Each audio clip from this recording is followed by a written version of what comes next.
Selamat pagi Bu, perkenalkan nama saya Grace Angelan Simanjuntak, NIM 41424030, saya dari Prodi 4 TRPM. Di sini saya akan menjelaskan atau membahas penjelasan dari pembahasan soal yang telah diberikan pada pertemuan PSDW pada minggu yang lalu mengenai topik Boolean Logic.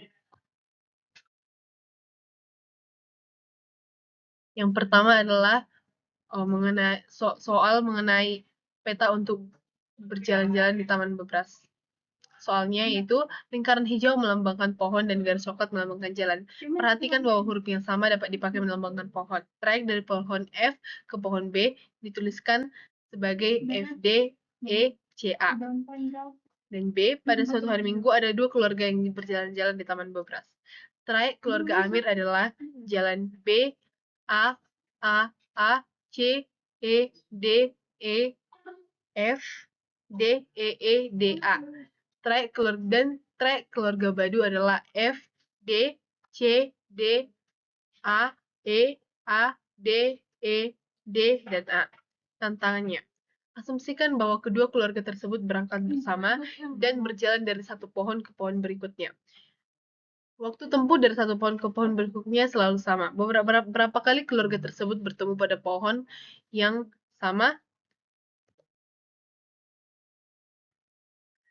Nah, jika kita melihat trayek kedua keluarga, yang pertama keluarga Amir dengan trayek B, A, C, E, D, D, A, dan trayek keluarga Badu, F, D, C, D, A, D, D, A. Perbedaan awal langkah pertama saja di trayek keluarga Amir di B dan keluarga Badu di F menunjukkan bahwa mereka memulai di pohon yang berbeda. Karena mereka tidak memulai di tempat yang sama dan setiap langkah mereka berbeda secara berurutan. Mereka tidak pernah berada di pohon yang sama pada waktu yang sama sepanjang perjalanan.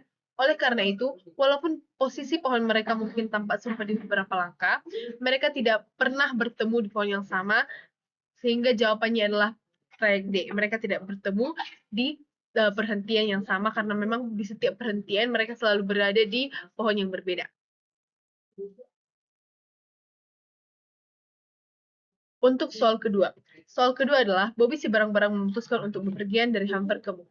Pada peta, lingkaran adalah sebuah kota dan sebuah garis adalah sebuah ruas jalan tol dua arah yang menghubungkan kedua kota. Huruf menunjukkan nama kota. Angka menunjukkan biaya yang harus dibayar saat masuk jalan tol dan menghubungkan dua kota tersebut. Mobil dapat berpindah arah saat ada sebuah persimpangan, tetapi tetap harus membayar penuh jalan yang dimasukinya. Misalnya untuk berpergian dari kota B ke C dapat dipilih jalan sehingga membayar 24, yaitu 16 ditambah 18 ditambah 6 sama dengan 24. Tantangan. Berapa biaya paling murah dari Hamper ke Muk? Isikan sebuah bilangan bulat. Nah, di sini jawabannya itu yang pertama menganalisis jalur. Jalur yang pertama jalur dari Hamper ke A, ke C, dan ke D, lalu ke Muk. Total biayanya adalah 13 ditambah 6, ditambah 9, ditambah 7, ditambah 6, sama dengan 41. Dan jalur kedua, yaitu jalur Hamper ke A, ke B, dan ke Muk, yaitu dengan total biaya 13 ditambah 11 ditambah 23 sama dengan 47.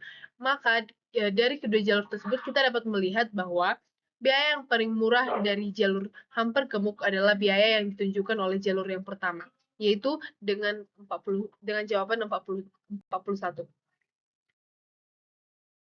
Untuk soal yang ketiga, di Kota Bebras ada 4 jalur kereta api dimulai dari stasiun O, A, B, C, dan D. Ada juga 3 stasiun, yaitu T1, T2, dan T3 yang kemungkinan penumpang pindah jalur.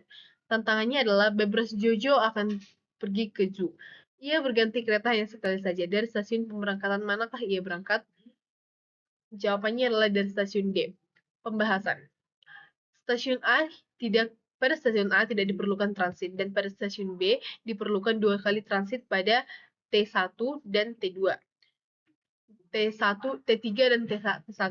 Pada stasiun C diperlukan 2 kali transit, yaitu transit pada stasiun T1, lalu T2, lalu T1. Dan stasiun D diperlukan 1 kali transit, yaitu pada stasiun T1. Jadi untuk berganti kereta hanya sekali harus dimulai dari stasiun D pada T1. Untuk soal yang keempat, Bob bekerja di stasiun pusat kota dan jam kerja dimulai pada pukul 8. Bob akan didenda jika datang terlambat. Untuk setiap 15 menit terlambat, ia harus membayar denda sebesar 10.000. Misalnya, jika ia tiba sebelum pukul 8.15, maka ia tidak didenda. Dan jika ia datang pada 8.20, maka ia akan didenda 10.000 rupiah. Pagi ini Bob ketiduran dan tiba di stasiun keberangkatan pukul 8 lewat 8 menit. Tabel berikut menunjukkan tabel keberangkatan berbagai kereta menuju stasiun pusat kota dan harga tiketnya. Kita dapat melihat pada tabel berikut. Tantangannya, kereta mana yang harus diambil Bob walaupun terlambat agar tetap paling murah dendanya? Pilihan jawaban adalah A. Wirawiri, B. Biasa, C. Cepat, dan D. Ekspres. Pembahasan, pada kereta biasa tiba di pukul 8:50 dengan total harga 35.000, yaitu dengan harga kereta 5.000 dan 3 kali keterlambatan, yaitu 3 kali 15 menit keterlambatan, yaitu 3 dikali 15 dan totalnya 35.000. Pada kereta warawiri tiba di pukul 8:40 dengan harga kereta 10.000 dan keterlambatan 2 kali 15 menit, yaitu 2 kali 10.000 dan totalnya 30.000. Dan pada kereta cepat tiba di pukul 8.35 dengan harga kereta 15.000 rupiah dan total keterlambatan 2 kali 15 menit, yaitu dikenakan 2 kali 10.000 dan totalnya 35.000 rupiah. Dan kereta ekspres tiba pukul 8:32 dengan total harga kereta 20.000 rupiah dan keterlambatan 2 kali 15 menit, yaitu dikenakan 2 kali 10.000 dan total semuanya itu 40.000. Nah, jadi pilihan kereta yang paling murah untuk Bob walaupun dengan keterlambatan dan denda yang paling murah adalah kereta Wirawiri dengan total biaya 30.000 rupiah. Pada soal yang kelima, ada 2 stand atau kios penjual es krim warna-warni dengan 4 warna es krim, yaitu warna merah muda, warna kuning, ungu, dan hijau. Es krim pada stand pertama dibuat dengan mengikuti instruksi sebagai berikut. Yang pertama, memulai dengan corong kosong, dilanjutkan dengan mengambil warna secara sembarang atau random, dan menambahkan 2 bulatan berwarna sama. Yang ketiga, menambah 1 bulatan dengan warna yang berbeda, dan yang keempat, jika tingginya sudah sesuai yang diminta berhenti, dan jika belum kembali ke langkah 1. Es krim pada stand kedua tidak mengikuti instruksi tersebut. Tantangannya, yang manakah merupakan es krim stand kedua, dan pembahasannya. Kita akan menganalisis beberapa pilihan.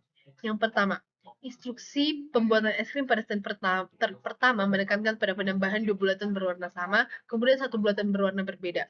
Proses ini berulang hingga tinggi es krim sesuai permintaan. Pada pilihan A, kita dapat melihat bahwa pilihan ini tidak memenuhi instruksi karena tidak ada 2 bulatan yang berwarna sama dan berdekatan. Pada pilihan B, pilihan ini memenuhi instruksi karena 2 bulatan yang berwarna sama, yaitu kuning, berdekatan lalu ditunjukkan dengan satu bulatan yang berbeda, yaitu warna ungu, dan seterusnya. Pada pilihan yang C, pilihan ini tidak memenuhi instruksi karena 2 bulatan berwarna sama, ungu, tidak berdekatan. Dan pada pilihan D, pilihan ini tidak memenuhi instruksi karena tidak ada 2 bulatan yang sama dan berdekatan. Kesimpulannya adalah hanya pilihan B lah yang memenuhi semua instruksi pembuatan es krim pada stand pertama. Maka es krim B adalah es krim stand kedua.